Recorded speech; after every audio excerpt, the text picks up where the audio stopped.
You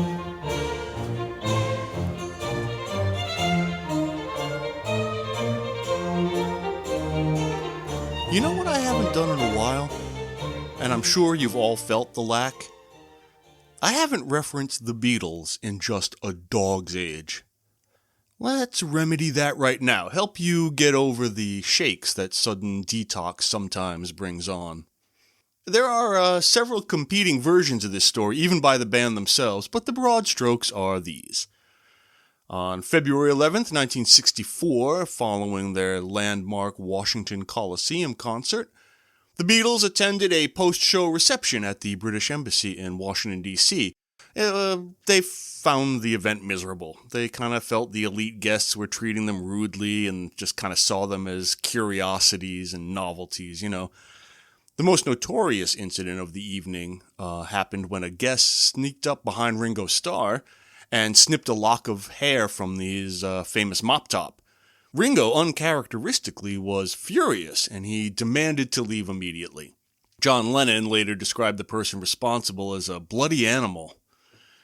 Now, initially, the press reported the culprit as a debutante or an overexcited guest, and years later, an American fan named Beverly claimed that she had gate-crashed the party, cut the hair to create a scene, and get thrown out to beat her curfew. Not sure what the plan was there. That doesn't seem to make sense, but, you know. The embassy's initial denial of the event was overridden by the Beatles' confirmation, and subsequent British press coverage, escalating the matter into a minor diplomatic incident. As a result, the Beatles vowed to avoid similar official receptions in the future. Why do I bring this up? Well, honestly, only the most tenuous of connections between my favorite musicians and today's poems. Alexander Pope, maybe the preeminent poet of the early 18th century, wrote a famous satire called The Rape of the Lock, in which a lovely young lady gets a lock of her hair snipped off by a forward bow. So, yeah, that's it. That's the connection. People getting involuntary haircuts.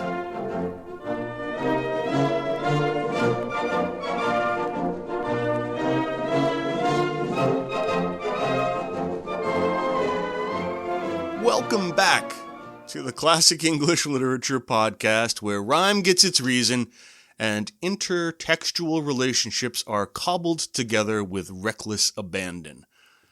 I should say that this is take 2 of this particular episode. Take 1 was interrupted by the battery on my crap top going dead, so I had to stop the recording, go get the power cord, plug it in, and restart. So my apologies to all of you who were enjoying take 1 and were so rudely interrupted by technical difficulties. Sorry. Today's our second episode on the work of Mr. A. Pope.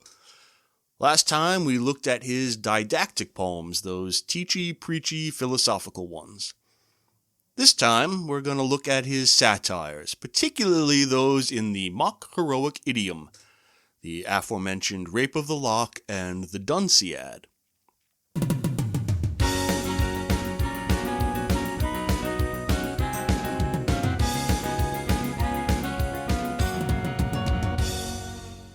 But before we leap into these works, I need to express my gratitude to Michaela V. of Sweden, I presume, for she has made a generous gift in Swedish krona. This is the first time I've ever had krona.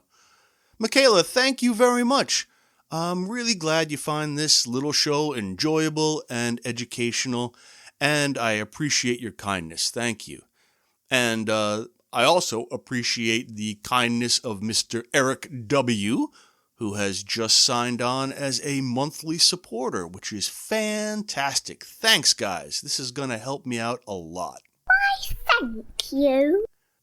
Okay, let's see. Last time we talked about Pope being a Catholic and suffering from a really painful disease. I think we mentioned he's the first fully professional penman in the English language. We talked about his aesthetic philosophy of imitation, which drew heavily from Aristotle, and also his belief in optimism, which was following the theories of Leibniz. All in all, one would imagine that Alexander Pope is a pretty earnest fellow. And to an extent, that's good imagining, kids. But that doesn't mean he wasn't a dab hand with the irony. In fact, he created some of the most quoted satirical poems ever. And we'll spend most of today's chinwag on the rape of the lock. Nuts and bolts stuff, heroic couplets, as is his wont. He originally composed the poem in 2 cantos, and for those of you not in the know, cantos in a poem are like chapters in a novel. And that first draft of the poem was 334 lines, and this was in 1712. Turns out, smash hit. So he decided, like anybody would, to release the director's cut. This time, 5 whole cantos, which included an array of supernatural fairies, a blazon of women's toiletries, a card game, as well as some spelunking in the Cave of Spleen. Now, Joseph Addison, whom we've talked about, he advised against such, operatic inflation, but that's the poem we have now, and it's the one we've had since 1717. For this satire, Pope employs the mock-heroic form, or what he calls an heroic comical poem. We've popped across this before, haven't we? We've read Butler's Hudibras, Dryden's McFlecknoe. It's the type of poem that uses the language, tone, and tropes of high epic, but applies them to trivialities. So, Pope takes Iliad and Aeneid and Paradise Lost vibes to tell the story of the rape of the lock. See? There's that imitative philosophy at work. The plot is, it's actually based on a real-life event, and that event stirred up some Hatfield-McCoy-style feuding between 2 prominent Catholic families. What happened was just this. A fellow named Lord Peter, overwhelmed by his passion for one Arabella Fermor, cuts off a lock of her hair as a love token. Now, she is not at all pleased, much as Ringo had not been, and she broke off their engagement. She went on to marry another fella named Francis Perkins, who never, as far as we know, touched her hair. Pope uses this incident for his poem in kind of an attempt to get the families to laugh their way out of the fight, Indeed, he writes a dedicatory letter to Miss Fermor, saying the poem, quote, was intended only to divert a few young ladies who have good sense and good humor enough to laugh not only at their sex's little unguarded follies, but even at their own. I'm not sure I would find that at all placatory. But it seems to have worked for her, I guess. Anyway, this seems a good time for the old quick and dirty.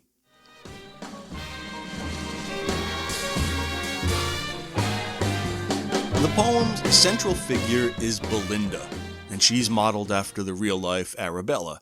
She's introduced as the epitome of fashionable beauty, charming, elegant, and, crucially, utterly absorbed in the minutiae of her own appearance. The opening scene immediately plunges the reader into mock-epic territory, as her simple act of getting ready for the day is transformed into a sacred ritual. Like, Belinda's toilet is no mere dressing table. It becomes a consecrated altar. The act of applying makeup and arranging her hair is akin to a religious service. Quote, and now unveiled the toilet stands displayed, each silver vase in mystic order laid. First robed in white, the nymph intent adores, with head uncovered the cosmetic powers. A heavenly image in the glass appears, to that she bends, to that her eyes she rears. The inferior priestess at her altar's side, trembling begins the sacred rites of pride. Ooh. The items on the table, combs, pins, powders, and perfumes, they're described like relics, lending an absurd spiritual significance to vanity.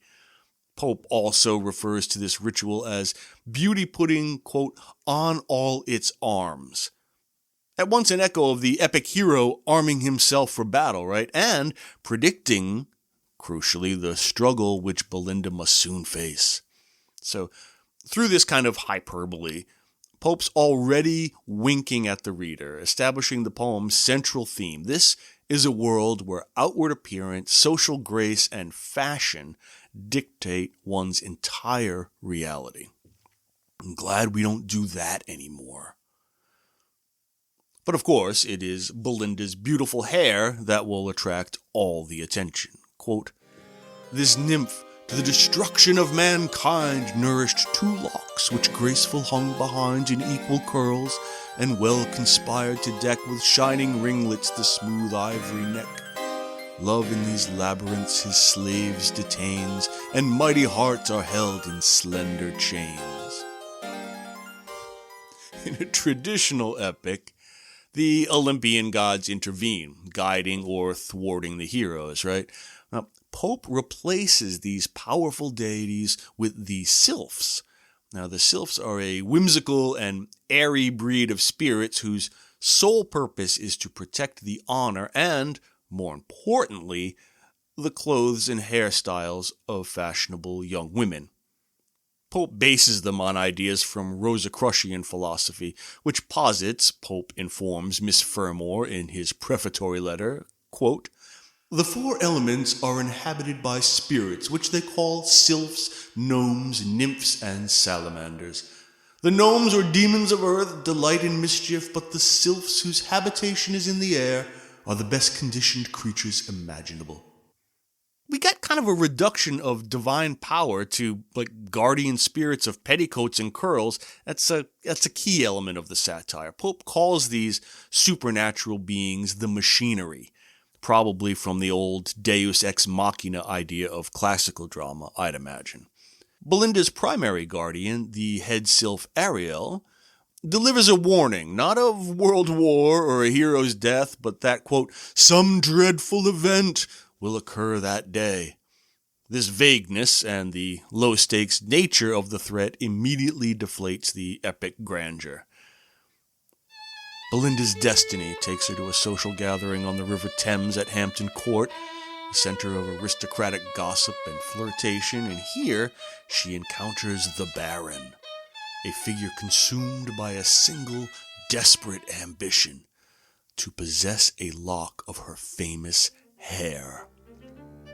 Quote, "The adventurous Baron the bright locks admired, he saw, he wished, and to prize aspired.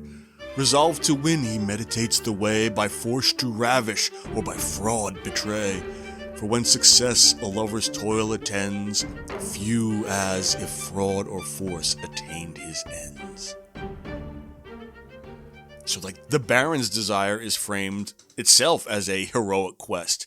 He has prayed, he has, quote, "to love an altar built out of 12 vast French romances," and he's sworn vows to achieve this lofty goal. His motivation mirrors the burning passions of epic heroes, right?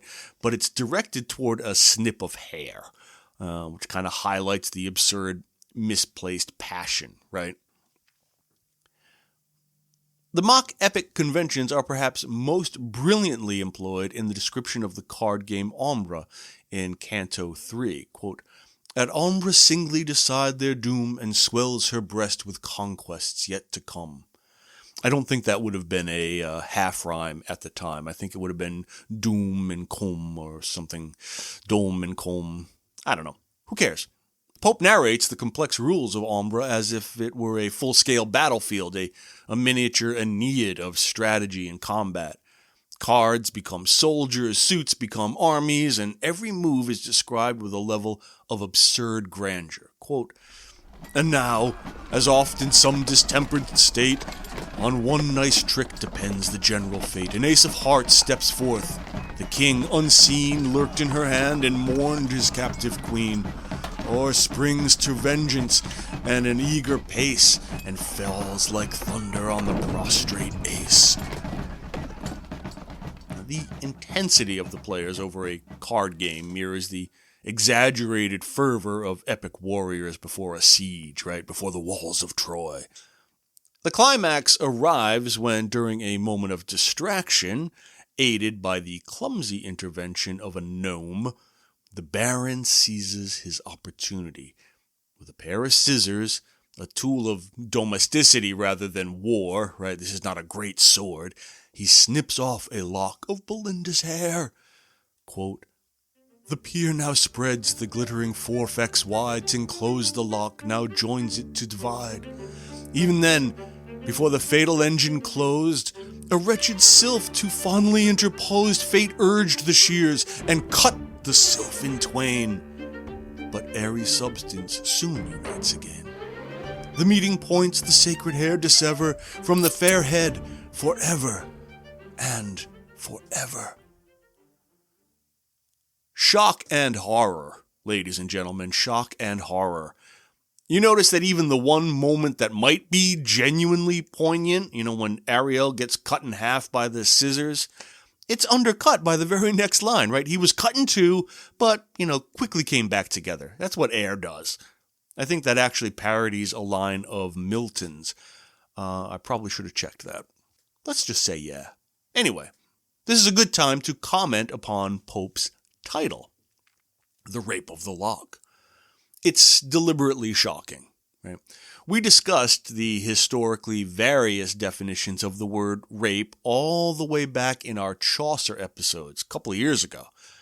In addition to meaning a violent sexual assault, the term could mean seizure or theft, and that is its meaning here, the taking of a lock of hair. However, by using such a loaded word, Pope underscores that Belinda and her society perceive the theft of her hair as a profound violation, a catastrophic loss of honor, almost analogous to actual physical assault, actual sexual assault in its social impact. Now, I think, as per the Beatles anecdote with which I opened, that we still think of it as a violation of our person and our dignity, right? I mean, that's my space, that's my hair, but there is now outrage on a cosmic scale. Pope catalogs Belinda's fury with a rhetorical device called anaphora. Don't know if I've mentioned this one before, but anaphora is the repetition of an initial word or phrase in successive clauses. So, quote, "Not youthful kings in battle seized alive, not scornful virgins who their charms survive, not ardent lovers robbed of all their bliss, not ancient ladies when refused a kiss, not tyrants fierce that unrepenting die, not Cynthia when her manto's pinned awry, e'er felt such rage, resentment, and despair as thou, sad virgin, for thy ravished hair." So, the repeated knots create this cumulative, almost avalanching effect, gathering up the fury of kings and goddesses in its turmoil. The entire social gathering descends into melodramatic uproar. A physical, though highly stylized, battle ensues between the men and women. This skirmish is not swords, but flirtation, insult, sneers, and snuff. Yes, quote, "Sir Plume of Amber, snuff-box justly vain," threatens the Baron with a single stinging pinch of snuff, which is a ridiculous substitute for a weapon, yeah? The poem ultimately resolves the conflict through a moment of absurd transcendence. While the stolen lock is temporarily lost amidst the chaos and confusion, it is then magically rescued and sent on an improbable journey. The lock of hair rises to the heavens and becomes a star, forever immortalized as a constellation. Quote, "This lock the muse shall consecrate to fame, and midst the stars inscribe Belinda's name." Sounds a bit like Spenser's Sonnet 75, doesn't it? Yeah. Alright, so there you have the quick and dirty version of the poem. I want to talk a little now about the little controversy surrounding its categorization by critics. Everyone agrees it's mock heroic or mock epic, whatever. There is some disagreement, however, about whether it is a parody or a burlesque. And to quote from the first line of this poem, quote, "What mighty contests arise from trivial things." So here's the split hair. I'm not unsure if I intended that as a pun. As you will. Parody is a specific imitation of a particular work, author, or style, often focusing on literary imitation, while burlesque is a broader, coarser form of exaggeration that mocks a subject by treating it with highbrow absurdity or lowbrow vulgarity. Parody operates through specific and detailed imitation, where the humor derives from the skilled reproduction of a particular author's style, a specific literary work, or like a recognized genre. It highlights the distinguishing features, the idiosyncrasies, and sometimes the flaws of its source material by adopting, things like form, rhythm, and diction, that kind of stuff. Now, burlesque, in contrast, is, as I said, broader, it's coarser, and usually employs extreme exaggeration. The primary goal is to mock a subject, be it a person, an idea, a social custom, or a literary form, in our case, by creating a radical disproportion between the subject matter and the style used to treat it. So, while both parody and burlesque use imitation and exaggeration, parody targets the form and style of its source with precision, often as a form of literary criticism, whereas burlesque targets the subject matter with broad strokes using the manipulation of style, either too high or too low, as its chief weapon for social or moral commentary. So it seems to me that, as usual, categories are insufficient to capture actual works of art. There's some burlesque in The Rape of the Lock, but it's not very coarse. There is certainly the discrepancy between style and subject, and of course there's no question that Pope is comically imitating the style of classical epic, so parody. But here's my quibble though. When we think of parody, when I think of parody, maybe we think of Mel Brooks. Yeah, Mel Brooks movies like Blazing Saddles or Young Frankenstein or like High Anxiety, in which westerns, monster movies, and thrillers, respectively, are mocked, right? In his films, Brooks is mocking the tropes, the formulae, and the suspensions of disbelief that allow us to enjoy these kinds of films, this genre of film. And we do enjoy them, but Brooks asks us to laugh at them a little. We're in the sophisticated position, right? Looking down at a debased art, okay? But that's not at all what Pope is doing, right? He's not mocking Homer and Virgil and Milton. He's mocking a debased modern culture, a culture so absorbed in its own superficial triviality that the language of the epic no longer applies. Right? Here, it is the art that is too great for the culture, not the other way around. So, this seems to me like part of that ancient modern dispute that's popped up a few times lately. Epic sublimity has declined in the face of human pettiness, in the gap between what we claim to value and what we actually do. The vanity of modern life is the object of the scorn here.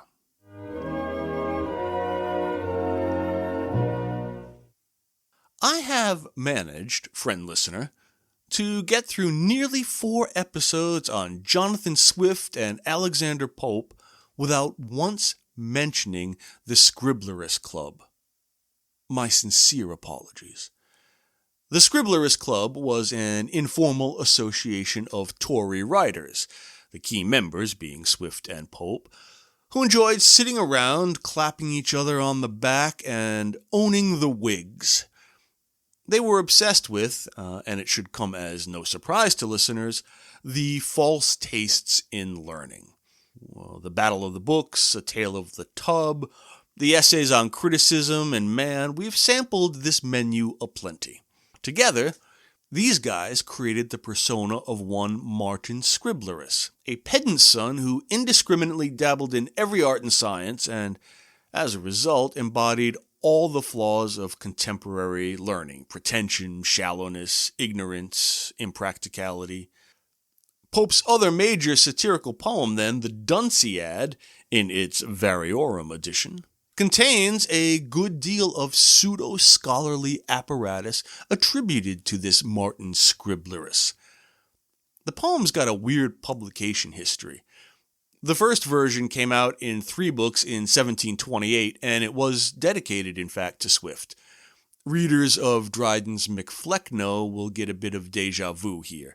It's a poem mocking the crappy writing that gets celebrated nowadays.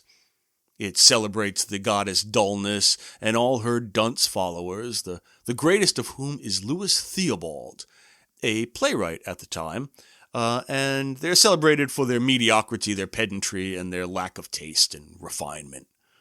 But the next year, to hype the joke, Pope put out the Variorum, with a catalog of scurrilous comments aimed at rivals and enemies, as well as the Prolegomena of Scriblerus, a collection of criticism, testimonies, and commentary, which, it spoofs pretentious literary critique of the day, which Pope had sought to remedy with the essay on criticism, remember? But then, a dozen years later, we get the 12-inch single remix of the Variorum, with all that stuff, plus a whole new 4th book. And a new hero! Gone is poor Louis Theobald, who's only remembered today because he features as Pope's incarnation of bad literature, and welcome Colley Cibber, who's only remembered today because he features as Pope's incarnation of bad literature. Now, usually, when a show makes a major cast change late in its run, things don't go well. Kirstie Alley was a risk replacing Shelley Long in Cheers, but it was one of the rare successes. When Bo and Luke left the Dukes of Hazzard, there was a notable falling off. I think you'll agree. But Pope hit the jackpot. Cibber was a smash hit dunce, and what became the new Dunciad hit the streets in 1743. Whew. The 4th and final book of Pope's Dunciad marked a profound shift in the scope and ambition of his satire. He abandoned the limited, if spirited, battles of the literary world that had characterized earlier books, and that's the world where the mock epic spirit of Macflecknoe still reigned, Pope broadened his focus to a scathing, comprehensive indictment of the entire intellectual and social fabric of Georgian England. This is no longer a contest. It is the revelation of the final, irreversible endgame, the absolute triumphant apotheosis of dullness herself. The goddess, far from merely presiding over the crowning of minor literary fools, now actively and systematically dismantles and reconstructs the foundations of human thought and culture. Her victory is not the result of a sudden cataclysm, but it comes from a slow, comfortable, and comprehensive process of intellectual decay, where the institutions designed to preserve and advance knowledge become the very instruments of its destruction. So, dullness charges her minions, quote, "Go, children of my care, to practice now from theory repair. All my commands are easy, short, and full. My sons, be proud, be selfish, and be dull. Guard my prerogative, assert my throne. This nod confirms each privilege you own." So under dullness's new reign, the ancient pursuit of education transforms into mechanical, soul-crushing drudgery. Quote, "Whate'er the talents or howe'er designed, we hang one jingling padlock on the mind." Perhaps Roger Waters was inspired by a later line, quote, "Pity, the charm works only in our wall." So the liberal arts are supplanted by rote memorization and practical, soulless utility. True learning is replaced by the accumulation of useless facts, creating a generation of scholars who are well-trained but utterly incapable of original or genuine thought. I'm glad we've overcome this particular obstacle today. Similarly, science ceases to be a search for universal truth, and it degenerates into empty, trivial pedantry. Quote, "Oh, would the sons of men once think their eyes and reason given them but to study flies, see nature in some partial narrow shape, and let the author of the whole escape. Learn but to trifle, or who must observe, to wonder at their maker, not to serve." Natural philosophers obsess over collecting and classifying minute, insignificant details, butterflies, shells, ancient artifacts, while utterly failing to grasp the grand, unifying principles of the universe. Their labor is vast, but their knowledge is vain. It's a celebration of meaninglessness. Philosophy actually suffers a more insidious fate. It collapses into deliberate obscurity for its own sake. Thinkers pride themselves on complexity and impenetrable jargon, not clarity. Abstract speculation becomes a refuge for those who have nothing to say, and the search for wisdom is replaced by the worship of difficult, self-referential systems that serve only to confuse the uninitiated. And once again, I rejoice that that is no longer the case in the modern world. I think what Pope is broadly lamenting is the death of a theistic worldview and the rise of what we now call scientism, which is very different from science.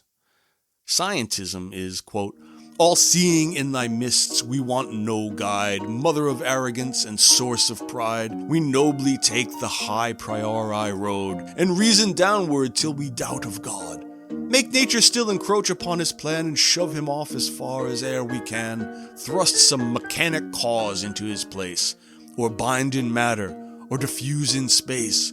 Or at one bound, or leaping all his laws, make God man's image, man the final cause. Find virtue local, all relation scorn, see all in self, and but for self be born. Of naught so certain as our reason still, of naught so doubtful as of soul and will." The attack here is on guys like Descartes and Hobbes and others in the ironic inverse of Pope's sentiments in the essay on man that we looked at a little while ago. A lack of deference for tradition, of intellectual humility, infects the civilizational institutions. Universities are willing collaborators, the courts are corrupt, and the arts are reduced to vapid, commercialized spectacle, a parade of false taste and uncritical consumption. In Book 4, the notion of language itself is a primary focus. It notes that what separates humanity from other animals is language, right? Quote, "Since man from beast by words is known, words are man's province." So language itself, the foundation of reason and communication, is warped into a tool of confusion, propaganda, meaningless noise, undermining the possibility of shared understanding or rational debate. Quote, "Bind rebel wit and double chain on chain, confine the thought to exercise the breath." Pope's vision, his final vision, is chillingly absolute, rising almost to an apocalyptic kind of grandeur. It's not a violent end, but a quiet, universal surrender. Dullness is the ultimate vacuum that draws all meaning into itself, ending in a state where thought simply ceases. The final lines describe a terrifying yet eerily serene conclusion, a comfortable, all-encompassing stupidity, a devastating portrait of intellectual and cultural entropy. Quote, "Religion blushing veils her sacred fires, and unawares morality expires. Nor public flame nor private dares to shine, nor human spark is left, nor glimpse divine. Lo, thy dread empire, chaos, is restored. Light dies before thy uncreating word. Thy hand, great anarch, lets the curtain fall, and universal darkness buries all.